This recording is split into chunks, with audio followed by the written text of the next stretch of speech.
నమస్తే, welcome to yes news bulletin. ముందుగా headlines చూద్దాం. కటేవరం గ్రామంలో మురుగునీటి సమస్యకు 3 రోజుల్లో పరిష్కారం. రైల్వే ఇంజనీర్లు పంచాయతీ సిబ్బందితో కలిసి గ్రామంలో పర్యటించిన మండల తహసీల్దార్ కెవి గోపాలకృష్ణ వెల్లడి.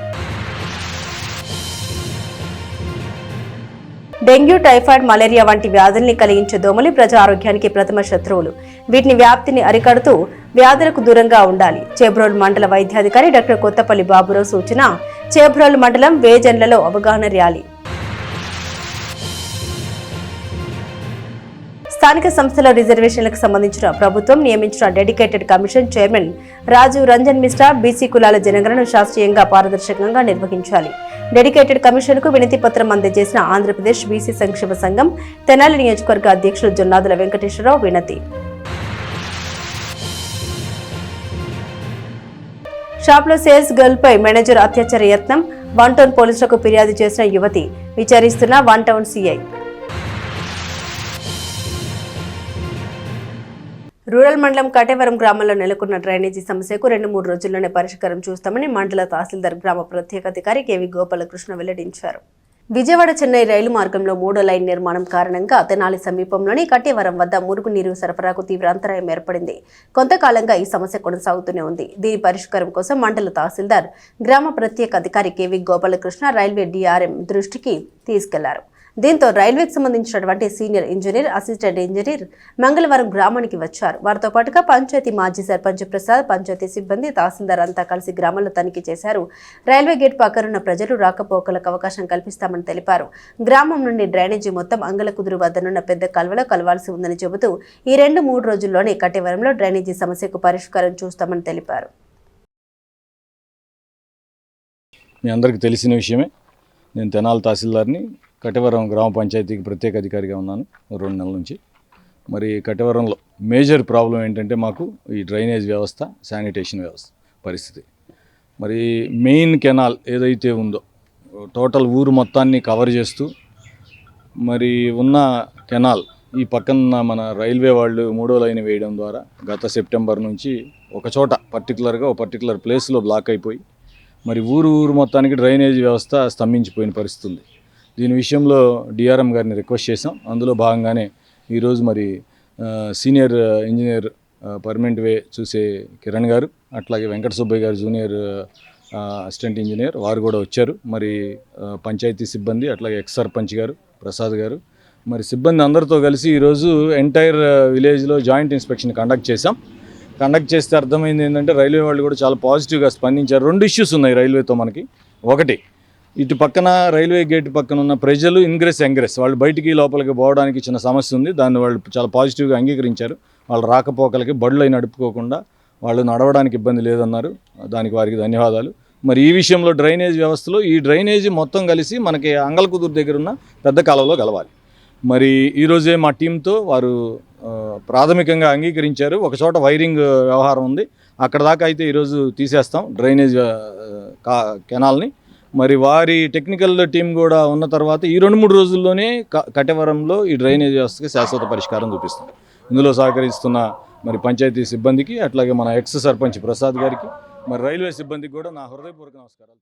స్థానిక సంస్థల రిజర్వేషన్లకు సంబంధించిన ప్రభుత్వం నియమించిన dedicated commission chairman Rajiv Ranjan Mishra BC కులాల జయనగర్ను శాస్త్రీయంగా పారదర్శకంగా నిర్వహించాలని ఆంధ్రప్రదేశ్ బీసీ సంక్షేమ సంఘం తెనాలి నియోజకవర్గ అధ్యక్షులు జొన్నాదుల వెంకటేశ్వరరావు కోరారు. డెడికేటెడ్ కమిషన్ మంగళవారం మధ్యాహ్నం స్థానిక కొత్తపేటలోని సబ్ కలెక్టర్ కార్యాలయానికి వచ్చిన సందర్భంగా కమిషన్ చైర్మన్ రాజీవ్ రంజన్ మిశ్రాకు బీసీ సంక్షేమ సంఘం ఆధ్వర్యంలో విజ్ఞాపన పత్రం అందించారు. అనంతరం మీడియాతో మాట్లాడారు. జనగణను 2 దశల్లో చేస్తూ మొదటి దశ గృహగణన ఫార్మాట్లో ఓబీసీల గృహగణన లెక్కించే కాలం లేకపోవడం సరైన విధానం కాదని సంఘ అధ్యక్షులు వెంకటేశ్వరరావు అభిప్రాయపడ్డారు. సుప్రీంకోర్టు ట్రిపుల్ టెస్ట్ ఆర్డర్ను సంతృప్తికరంగా అమలు జరిపేలా రాష్ట్రంలో బీసీల కులగణన ద్వారా సరైన డేటా సేకరించి వారి రిజర్వేషన్ల పెంపుకు డెడికేటెడ్ కమిషన్ సహకరించారు కోరారు. గ్రామ స్థాయి నుండి రాష్ట్ర స్థాయి వరకు నిర్వహించిన జనగణన వివరాలని బీసీ కుల గణనతో సహా అన్ని స్థాయిల పాలనా కేంద్రాల నోటీస్ బోర్డులు ప్రదర్శించాలని, ఆ గణాంకాలన్నీ అన్ని వర్గాల ప్రజల ఆమోదం పొందేలా చూడాలని సూచించారు. విజ్ఞాపన పత్రాన్ని సమర్పించిన వారిలో బీసీ సంక్షేమ సంఘం పట్టణ అధ్యక్షులు కుర్ర శ్రీనివాస్, వేముల కృష్ణ, గుమ్మడిదల సుబ్బారావు, కొంగల శివనాగేశ్వరరావు, జొన్నాదుల మురి, దోగిపర్తి వీరభద్రరావు, జొన్నాదుల రమేష్, దామర్ల సుబ్బారావు, పంచల బాబురావు, సుంకర వెంకటేష్, పలువురు బీసీ నాయకులు పాల్గొన్నారు. రాష్ట్ర ప్రభుత్వం నియమించిన BC dedicated commission Rajiv Rangan Mishra Tenali 3ంటికి ఆర్డీఓ ఆఫీసు సబ్ కలెక్టర్ ఆఫీస్కి ఇచ్చేశారు. వీరికి మా బీసీ కుల సంఘాల నుంచి వినతిపత్రం సమర్పించాం. ఈ వినతిపత్రం తీసుకొని వారు సానుకూలంగా స్పందించి ఈ ప్రతిపాదనలను రాష్ట్ర గవర్నమెంట్కి ప్రతిపాదిస్తానని, రాష్ట్ర గవర్నమెంట్కి సమర్పించే మెమోరాండంలో ఇవన్నీ సమకూరుస్తానని, మీ యొక్క కష్ట సుఖాలను అన్నీ తెలియజేస్తానని ప్రత్యేకంగా చెప్పారు. ఆ చెప్పిన వారా మేమందరం బీసీ సంఘం తెనాలి నియోజకవర్గం సంక్షేమ సంఘం తరపున వారికి ధన్యవాదాలు తెలిపాము. ఈ చెప్పిన వివరంలో ముఖ్య ఉద్దేశాలు మీడియా సమ్మూఖంగా తెలియజేస్తున్నాను. ఈ రిజర్వేషన్ సిస్టము రాష్ట్ర ప్రభుత్వం 34% ఉన్నది. కానీ నిజంగా అమలు చేసే క్రమంలో స్థానిక సంస్థల్లో కానీ జడ్పీటీసీ ఎలక్షన్స్లో కానీ 22%, 24% మించకుండా ఇది ఒక రకమైన ద్రోహంగా మేము వర్ణిస్తున్నాము. ఈ 34% అనే జీవోలో ఇచ్చి మనకు అమలు చేసేది ఏమో 22, 24% అవుతుంది. దీన్ని పూర్తిగా ఖండిస్తున్నాము.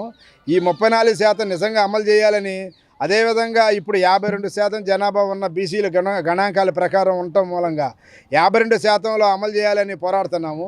52%లో అట్లీస్ట్ మన పక్కనే ఉన్న తెలంగాణలో 42% స్టేట్ గవర్నమెంట్ జీవో పాస్ చేసి స్థానిక సంస్థల్లో అమలు చేయడానికి వెళ్ళినప్పుడు అగ్రవర్ణాల వాళ్ళు కొందరు కోర్టులో రిజర్వేషన్ వ్యతిరేకంగా వేశారు.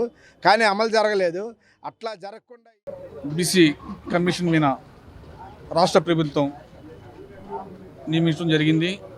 అతను కులగణ అనే ఒక ఇది మీద తెనాలి పట్టణం కలెక్టర్ ఆఫీస్కి వచ్చారు, సబ్ కలెక్టర్ ఆఫీస్కి వచ్చారు. మా డిమాండ్స్ కమిషనర్ గారికి చెప్పాము. మా బీసీలకి పూర్తిగా 50% ఉన్న బీసీలకి పూర్తిగా అన్యాయం జరుగుతుంది. ఆ అన్యాయాన్ని కులగణ సర్వే అనేది ఒక యుద్ధ ప్రాతిగా చేసి రేపు స్థానిక సంస్థల్లో బీసీలకి ఎక్కువ రిజర్వేషను కావాలని కోరుకుంటున్నాం.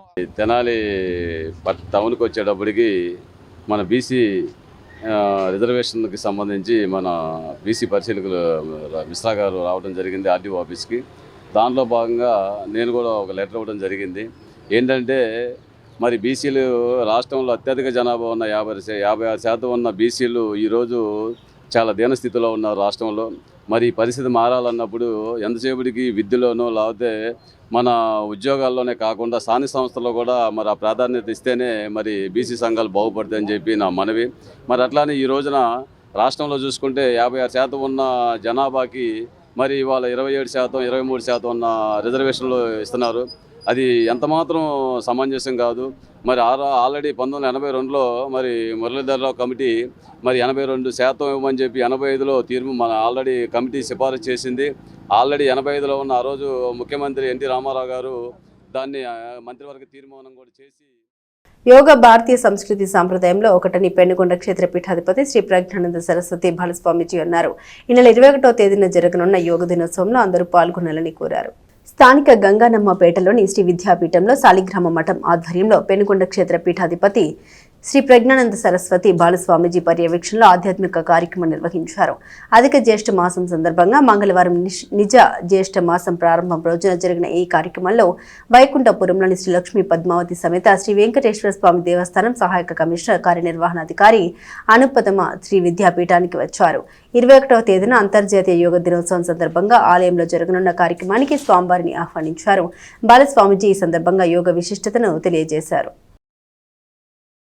మన శ్రీ విద్యాపీఠం శాలిగ్రామ మఠంలో విశేషంగా 26 రోజుల నుంచి దీర్ఘసుమంగళి భవ ఆన్లైన్ పారాయణ, త్రికాల కుంకుమార్చన కార్యక్రమాలన్నీ కూడా జరుగుతున్నాయి. 45 రోజుల పాటు ఈ కార్యక్రమాన్ని సంకల్పించుకున్నాము. మనం విశేషంగా ఈ కార్యక్రమంలో ఈరోజు జ్యేష్ఠమాస ప్రారంభాన్ని పురస్కరించుకొని విశేష అర్చనాది కైంకర్యాలు నిర్వహించుకుంటున్నాము. అలాగే మన తెనాలిలో పరమాత్ముడు కలియుగ ప్రత్యక్ష దైవమైన శ్రీనివాసుడి యొక్క క్షేత్రమే వైకుంఠపురము. ఆ వైకుంఠపురంలో విశేషంగా రేపటి నుంచి ఒక వారం రోజుల పాటుగా అంతర్జాతీయ యోగా దినోత్సవ కార్యక్రమాన్ని పురస్కరించుకొని ప్రతినిత్యం ఉదయం పూట యోగా కార్యక్రమాలు చేస్తున్నారు. యోగము అంటే ఆరోగ్యము. అటువంటి యోగాని చేయటం మూలాన అందరికీ చక్కగా సంపూర్ణమైన ఆరోగ్యం కలుగుతుంది. ఈ యొక్క ఆధునిక ప్రపంచంలో అందరూ లేచిన దగ్గర నుంచి పనుకునేంత వరకు వాళ్ళ పనుల్లో ఒత్తిడైపోయి శారీరకానికి కావాల్సిన ఎక్సర్సైజ్ ఏదైతే ఉందో ఫిజికల్గా అది పొందలేకపోతున్నారు. దానికోసమే మన కేంద్ర ప్రభుత్వము విశేషంగా యోగా దినోత్సవాన్ని సంవత్సరానికి ఒకరోజు పురస్కరించుకోవాలి అని చెప్పని ఆ కార్యక్రమాన్ని ప్రారంభించి సుమారు దశాబ్ద కాలము పైన అవుతుంది, పుష్కర కాలం అవుతుంది. మరి ఈ యొక్క ఉత్సవాల్ని మన దేశవ్యాప్తంగా ప్రపంచవ్యాప్తంగా కూడా చేస్తున్నారు. అది చాలా గొప్ప విషయము. ఓం నమో వెంకటేశాయ. శ్రీ లక్ష్మీ పద్మావతి సమేత వెంకటేశ్వర స్వామివారి దేవస్థానంలో జూన్ 21వ తారీఖు యోగా విశిష్టతను పురస్కరించుకొని యోగా డే సందర్భంగా మన దేవస్థానానికి వచ్చే భక్తులు మరియు ఆసక్తి గల వారు భక్తులందరికీ కూడా యోగా ధ్యానం మరియు ఆ రోజు ఆసనాలు వాటి యొక్క విశిష్టత వాటి గురించి మన పూజ్య గురువులు స్వామీజీ వారిని వాళ్ళ ఆహ్వానించడం జరుగుతుంది. ఆ రోజు స్వామివారి యొక్క అమూల్యమైన సమయాన్ని మనకి కేటాయించవలసిందిగా కోరుచున్నాము. స్వామివారి అమూల్యమైన అవకాశాన్ని మనకి కలిగించగలరని చెప్పి కోరుచున్నాము. ఆ రోజు భక్తులు అందరూ కూడా దేవస్థానానికి విచ్చేసి యోగా యొక్క విశిష్టతను, ధ్యానం యొక్క విశిష్టతను తెలుసుకొని ఆ రోజు మన దేవస్థానంలో చేయు ఆసనాలు అవన్నీ వాటిలో పాల్గొనవలసిందిగా కోరుచున్నాము. వైకుంఠపురంలోని వెంకటేశ్వర స్వామి ఆలయంలో అంతర్జాతీయ యోగా దినోత్సవం 12 జరుగుతుంది. దీన్ని మన ప్రధానమంత్రి గారు 12 సంవత్సరాల కిందట అంతర్జాతీయ దాంట్లో పెడితే 177 దేశాలు ఆమోదించి అన్ని దేశాల వాళ్ళు, మన రాష్ట్రాల వాళ్ళు అందరూ చేస్తున్నారు. ప్రజలందరూ కూడా దీన్ని అక్కడికి గుడికి వచ్చి స్వామివారిని దర్శించి యోగాసనాలు, ప్రాణాయామం, ధ్యానము చేసి ఆరోగ్యవంతులు కావాల్సిందిగా కోరుకుంటున్నాము. శ్రీ వెంకటేశ్వర యోగా సేవా కేంద్రం ఆధ్వర్యంలో. భారతదేశంలో సర్దార్ వల్లభాయ్ పటేల్ తర్వాత సర్దార్ అనే గౌరవం పొందిన ఏకైక వ్యక్తి ప్రముఖ స్వాతంత్ర యోధులు సర్దార్ గౌతులచ్చన్న అని ఆంధ్రప్రదేశ్ బీసీ సంక్షేమ సంఘం రాష్ట్ర అధ్యక్షులు కేసిన శంకర్రావు అన్నారు. ప్రముఖ స్వాతంత్ర సమరయోధులు, రైతు బాంధవుడు, అణగారిన వర్గాల ఆశాజ్యోతి సర్దార్ గౌతులచ్చన్న నిలువెత్తు కాంస్య విగ్రహాన్ని తెనాలి ట్యాంక్ బండ్పై లచ్చన జయంతి రోజైన ఆగస్టు 16న ఆవిష్కరించేందుకు మంగళవారం భూమి పూజ చేశారు. ఆంధ్రప్రదేశ్ బీసీ సంక్షేమ సంఘం రాష్ట్ర అధ్యక్షులు కేసిన శంకర్రావు నేతృత్వంలో జరిపి పనులు ప్రారంభించారు. ఈ సందర్భంగా కేసిన మీడియాతో మాట్లాడుతూ ఉద్యమాల వీరుడు లచ్చన్న 17 ఏండ్ల ప్రాయంలోనే స్వాతంత్రోద్యమంలో దుమికిన యువ కిషోరమన్నారు. 1930లో మహాత్మా గాంధీ పిలుపునందుకొని ఉప్పు సత్యాగ్రహాన్ని, 1932లో శాసనోల్లంఘన ఉద్యమంతో పాటు విదేశీ వస్తు బహిష్కరణ ఉద్యమాల్లోనూ 1942 క్విట్ ఇండియా ఉద్యమంలోనూ చురుగ్గా పాల్గొన్నట్టు తెలిపారు. హరిజనులకు ఆలయ ప్రవేశం కల్పించి అంటరానితనం నిర్మూలనకు కృషి చేశారని తెలిపారు. జై ఆంధ్ర ఉద్యమం చేపట్టి పరిపాలన సౌలభ్యం కోసం చిన్న రాష్ట్రాల ఏర్పాటు ఆవశ్యకతను ఆనాడే గుర్తించి పోరాడిన యోధుడన్నారు. బడుగుల ఆరాధ్య దైవం గౌతులచ్చన్న తన గీత కార్మిక వర్గాల ఐక్యతను చాటుతూ గౌడ జాతి బీసీ బిడ్డల అభివృద్ధి కోసం ఎనలేని సేవలు అందించారని వివరించారు. సర్దార్ గౌతులచ్చన్న నిలువెత్తు విగ్రహాన్ని ట్యాంక్ బండ్ పై జయంతి రోజుకు పూర్తి చేసి ఆవిష్కరించాలని నిర్ణయించినట్లు శంకర్రావు తెలిపారు. ఈ కార్యక్రమంలో జిల్లా గౌడ సంఘం అధ్యక్షులు Tulluru Srinivasa Rao, civil supplies corporation director Kesina Koteswara Rao, రాష్ట్ర నాయకులు కేసిన స్వాములు, చెన్ను శ్రీనివాసరావు, దొంతగాని శ్రీనాథ్, తుల్లూరు మాధవరావు, కుంభం బాలాజీ, మోర్ల శ్రీనివాస్, బెల్లంకొండ సురేష్, పంది నారాయణరావు, వాక సాంబశివరావు తదితరులు పాల్గొన్నారు. రేపు ఆగస్టు 16వ తారీఖున సర్దార్ గౌతులచ్చన్న గారి జన్మదినోత్సవ వేడుకల్ని తెనాలిలో రంగరంగ వైభవంగా భారీ ఎత్తున కార్యక్రమం నిర్వర్తించాలని చెప్పని ఆహ్వాన కమిటీ వారందరూ కూడా నిర్ణయం తీసుకున్నటువంటి సందర్భంలో అదేవిధంగా తెనాలి ట్యాంక్ బండ్ మీద వారి యొక్క విగ్రహ మహోత్సవ కార్యక్రమాన్ని ఏర్పాటు చేయాలని అందరూ కూడా నిర్ణయించడం జరిగింది. అలాంటి మహనీయుడి విగ్రహాన్ని ఈ తెనాల్లో ఆవిష్కరించాలని చెప్పని మేమందరం కూడా అడిగిన మీదట వారు తప్పనిసరిగా అలాంటి మహనీయుడి యొక్క విగ్రహాన్ని ఈ తెనాల్లో ప్రతిష్ఠించడం మనందరం కూడా గర్వకారణమని చెప్పని వారు చెప్పటం కూడా జరిగింది. అదేవిధంగా ఈ రోజున ఈ యొక్క కార్యక్రమాన్ని కూడా ఏర్పాటు చేసి రేపు విగ్రహ ఆవిష్కరణ మహోత్సవ కార్యక్రమాన్ని జరపాలని చెప్పేది మేము అందరం కూడా ఈ రోజున నిర్ణయించడం జరిగింది. రేపు ఆగస్టు 16న ఈ చుట్టుపక్కల పరిసర ప్రాంతాల్లో బలహీన వర్గాలు అందరూ కూడా కేవలంగా బలహీన వర్గాలకే ఆయన నాయకుడు కాదు, ఈ సమాజంలో అన్ని వర్గాలు కూడా గౌరవించేటువంటి వ్యక్తి సర్దార్ గౌతులచ్చన్ గారు. విగ్రహాన్ని తెనాలి ట్యాంక్ బండ్ మీద ఆగస్టు 16 వారి జన్మదినం రోజున ప్రతిష్ఠించటానికి ఆ రోజు కార్యక్రమాన్ని ఎంత ఘనంగా ఏ విధంగా చేస్తే బాగుంటుందో నిర్ణయించి అందుకు గౌడ సంఘీయులందరినీ సమావేశపరిచి గౌడ సంఘీయులందరూ మన ప్రీతమ నాయకుడు సర్దార్ గౌతులచ్చన్న గారి విగ్రహ ఆవిష్కరణకు వచ్చే విధంగా అందరినీ మళ్లించటానికి సర్దార్ గౌతులచ్చన్న గారు కేవలం గౌడ సంఘానికే కాదు, బీసీ సంఘానికే కాదు, ఆయన రాష్ట్రం మొత్తంలో అన్ని వర్గాల వారిని ఆదరించారు, అన్ని వర్గాల వారితో సత్సంబంధాలు కలిగి ఉన్నారు. అన్ని విధాలుగా బీసీలు అంటే ఒక ఐక్యత అనేది రావాలనేది ఒక కోరిక. అరే 1978లో గౌతులచ్చన్ గారు వచ్చినప్పుడు వాడు ఇట్లా గౌతులచ్చన్ గారు వచ్చారు, ఆ ఇంటికి వెళ్ళిరా అన్నాడు, సుబ్బారావు గారి ఇంటికి, ఈగురు సుబ్బారావు గారు. అప్పుడు వెళ్తే గౌతులచ్చన్ గారు ఏంటి, నేను అప్పుడు మామూలుగా మేము ఛానల్లో ఏమి తెలియదు, మరి అలాంటి టైంలో వెళ్తే సామ్రాట్ హోటల్ దగ్గరికి వెళ్దామమ్మా, అక్కడికి వెళ్దాము అని చెప్పేసి సామ్రాట్ హోటల్ దగ్గరికి తీసుకొస్తాం జరిగింది. సుబ్బారావు గారు, గౌతులచ్చన్ గారు, మరి శంకరరావు గారు, అప్పుడు రాజుగారు ఉన్నారు. సరే ఆయన వస్తే గౌతులచ్చన్ గారు మరి తర్వాత ఈ మన తుళ్ళూరు శ్రీనివాసరావు గారి నాన్నదారికి పంపించారు. అప్పుడు వరకు కూడా వీళ్ళు ఈ విధంగా అనేది మాకు పరిచయాలు లేవు. కొంచెం అండ కోసమైనా కానీ అలాంటి పరిచయాలు చేసుకోవాలన్న ఉద్దేశంతో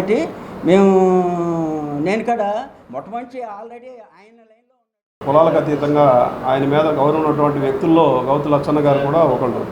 అట్లాంటి వ్యక్తిని మనం స్ఫూర్తిగా తీసుకుని ఆయన విగ్రహ ప్రతిష్ఠ చేపట్టడానికి అందరం కూడా పెద్దలందరం కూడా తలపెట్టడం జరిగింది. ఆ కార్యక్రమానికి కుల సంఘాలనే కాకుండా అన్ని కులాల వాళ్ళకు ముందుకొచ్చి తల ఒక విధంగా ఆయనకి స్ఫూర్తి తీసుకోవడానికి ఆ రోజు 16వ తారీఖు నాడు ప్రతిష్ఠ చేసే కార్యక్రమానికి అందరూ మరి పాల్గొని ఆ కార్యక్రమాన్ని విజయవంతం చేయాలని కోరుకుంటున్నాము. అదేవిధంగా ఏదైతే ఓటర్ జాబితా సమగ్ర సవరణ కార్యక్రమంలో కాంగ్రెస్ పార్టీ తరపున బీఎల్ఏలుగా ఆసక్తి ఉన్నవారు సంప్రదించాలని ఆ పార్టీ తెనాలి నియోజకవర్గ Congress party in charge doctor Chandu Sambasivudu తెలిపారు.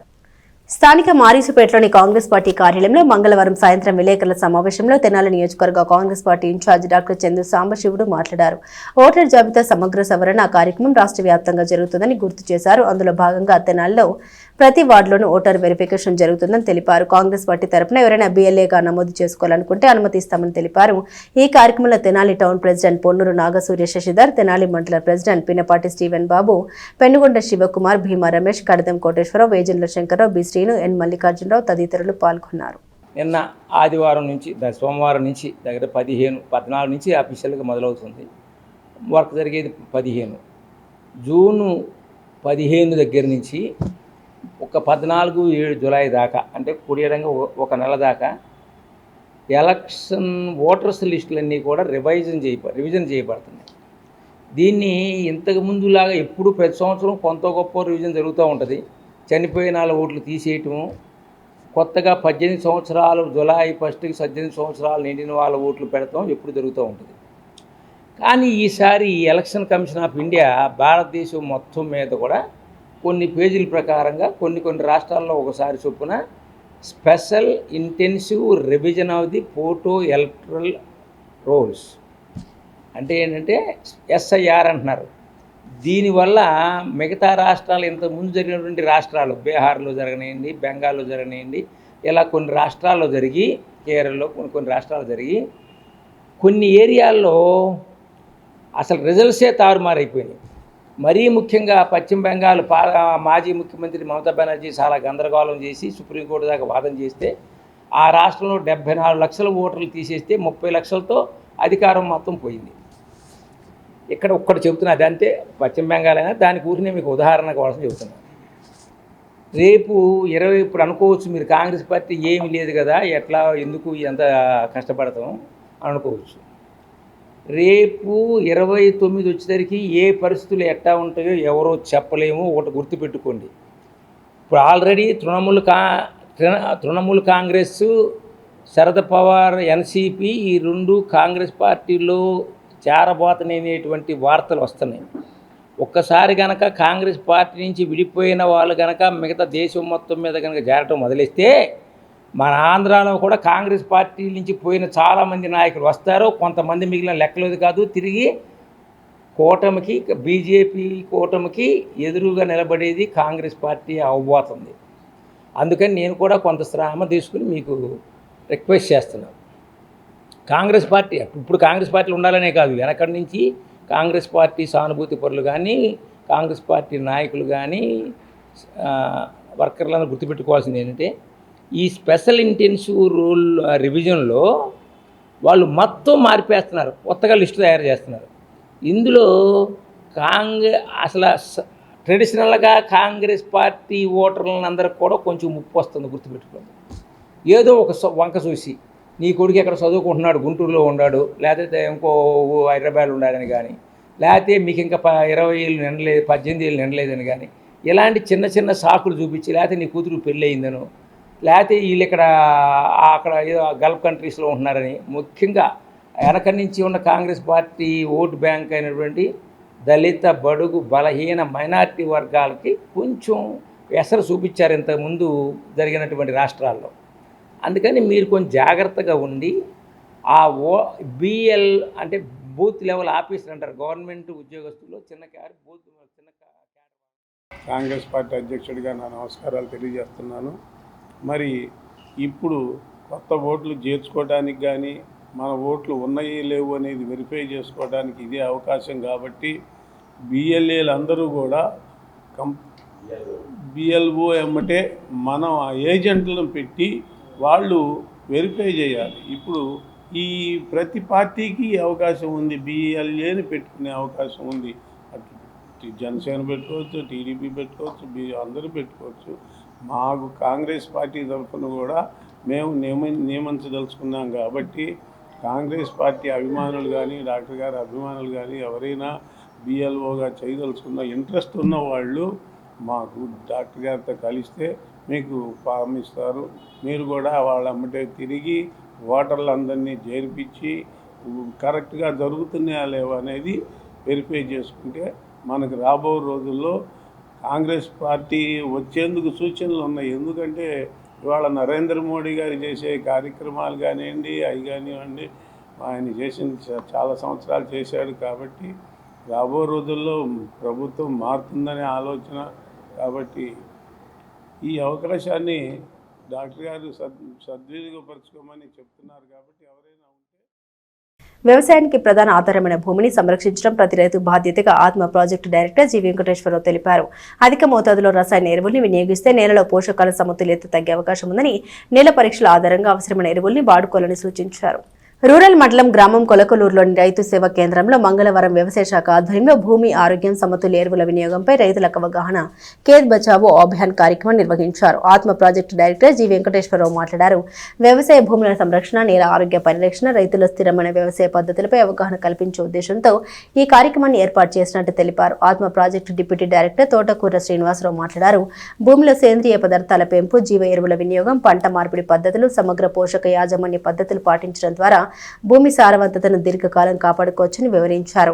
ఇదే సందర్భంగా Andhra Pradesh agriculture input management system 2.0 కార్యక్రమం పైన రైతులకు అవగాహన కల్పించారు.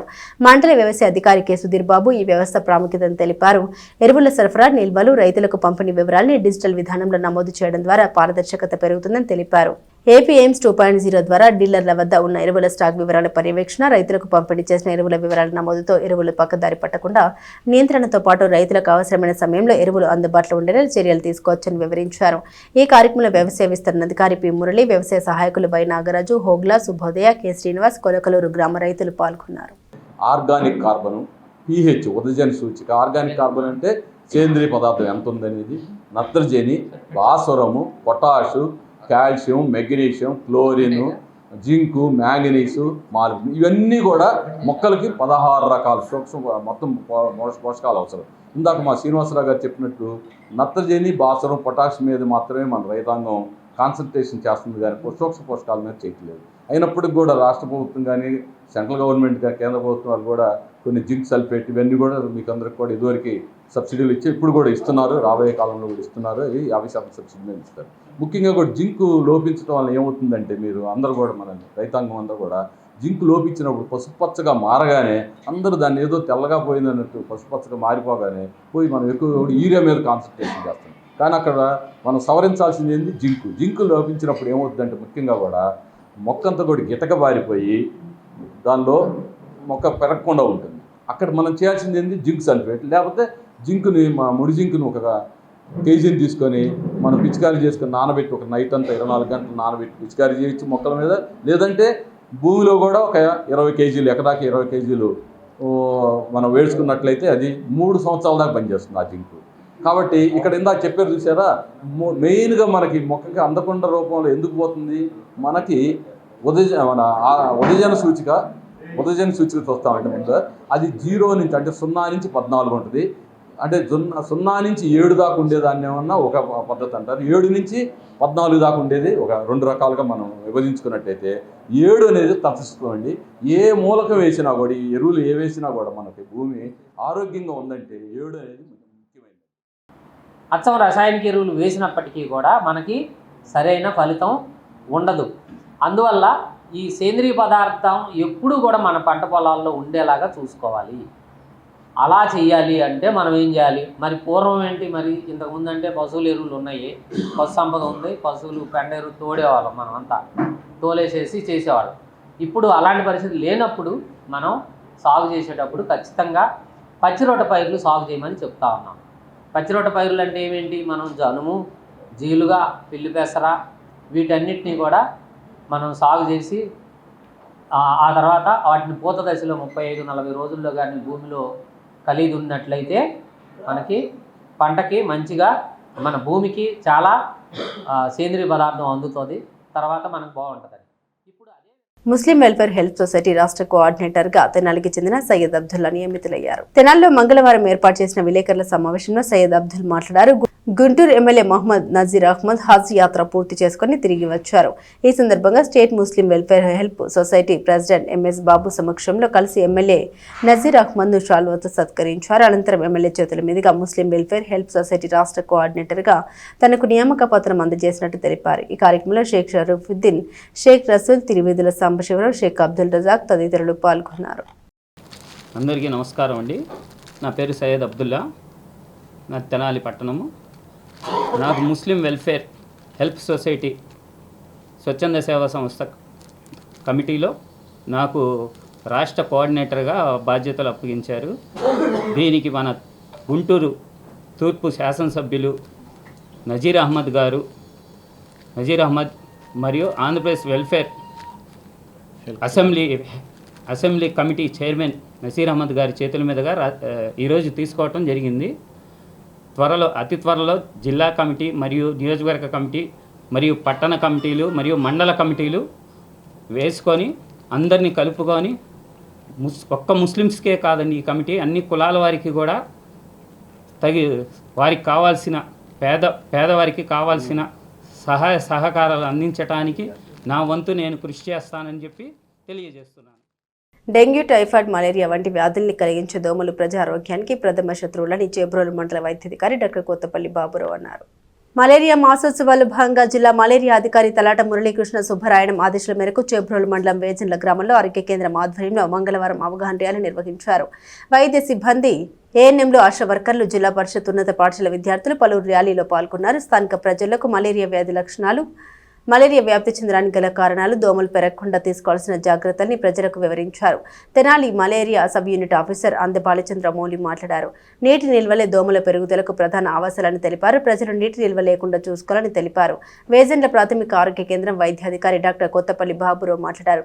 పరిసరాల పరిశుభ్రత ఆరోగ్యానికి ప్రధాన మూలమని, ప్రజలు చెత్తా చెదారాన్ని కాల్వల్లో వేయటం వల్ల నీటి పారుదలకు ఆటంకం ఏర్పడి నీరు నిలిచిపోతుందని తెలిపారు. ఫలితంగా దోమలు విస్తృతం అవుతాయని తెలిపారు. అనంతరం తెనాలి పట్టణ సబ్ యూనిట్ ఆఫీసర్ అంద బాలచంద్ర మౌలి, ఆరోగ్య విస్తరణాధికారి కర్రి రామయ్య, విద్యార్థులు పట్టణ స్థానిక సిబ్బందితో కలిసి మలేరియా వ్యతిరేక మాసోత్సవం ప్రతిజ్ఞ చేయించారు. పాఠశాల ప్రధానోపాధ్యాయులు కొల్లి గౌరీశ్వరి దేవి, పీఈటీ టి వెంకటేశ్వరరావు, ఉపాధ్యాయులు డి విజయదుర్గ, ఎం రాజ్యలక్ష్మి, హెల్త్ విజిటర్ నక్క ఉమాదేవి, హెల్త్ అసిస్టెంట్ వజ్జ రామారావు, సోమశెట్టి సాయిబాబు, ఎంఎల్హెచ్పిడి రోజా, టి గంగా భవాని, సచివాలయ ఆరోగ్య కార్యదర్శి తన్నీరు రజని, షేక్ మాలిని, బి ఉమా మహేశ్వరి, ఆశా కార్యకర్తలు, గ్రామ ప్రజలు పాల్గొన్నారు. షాప్లో సేల్స్ గర్ల్ గా పనిచేస్తున్న యువతిపై మేనేజర్ అత్యాచార ప్రయత్నం చేశాడు. దీనిపై వన్ టౌన్ పోలీసులు విచారణ చేస్తున్నారు. పట్న చిన్నరావురుకు చెందిన యువతి 2 నెలల క్రితం స్థానిక వన్ టౌన్ పరిధిలోని ఓ సోలార్ షాప్ లో సేల్స్ గర్ల్ గా చేరింది. జంపని గ్రామానికి చెందినటువంటి రాజేష్ అనే వ్యక్తి అక్కడ మేనేజర్ గా పనిచేస్తున్నాడు. చిన్నరావురు సేల్స్ గర్ల్ ను చేరిన దగ్గర నుండి లైంగికంగా వేధిస్తున్నాడు. ఈ క్రమంలో సోమవారం మధ్యాహ్నం గాంధీ చౌక్ లో గోడౌన్ కోసం ఉన్న రూమ్ కు సేల్స్ గర్ల్ ను పిలిచాడు. ఆ ప్రకారం రూమ్ కు వెళ్లిన అమ్మాయిని తలుపులు వేసేసి అత్యాచార ప్రయత్నం చేశాడు. ఆ యువతి తీవ్రంగా పెనుగులాడి అక్కడి నుండి తప్పించుకు వెళ్లిపోయింది. ఈ విషయం తెలిసిన బంధువులు 20 మంది మంగళవారం మేనేజర్ దేహశుద్ధి చేద్దామని షాప్ కు వెళ్లారు. సమాచారం తెలిసిన వన్ టౌన్ పోలీసులు వచ్చి మేనేజర్ రాజేష్ ను పోలీస్ స్టేషన్ కు తీసుకెళ్లారు. తనపై జరిగిన అత్యాచార యత్నంపై ఆ యువతి ఫిర్యాదు చేసింది. One town CI విచారిస్తున్నారు.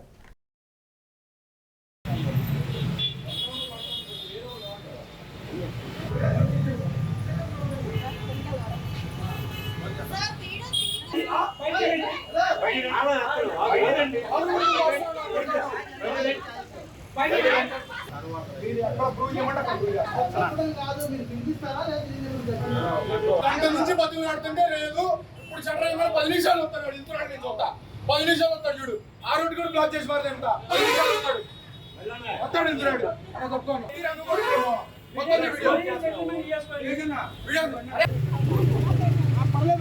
అయినా ఓపోయినా 2 గంటల నుంచి బతుకులాడుతాం. నిన్నటి నుంచి మా అమ్మాయి ఏడుస్తూ ఉంది. అమ్మాయిని అబద్ధాలు చూస్తున్నా. పొద్దుటి నుంచి ఆఫీసు రాలా కావాలంటే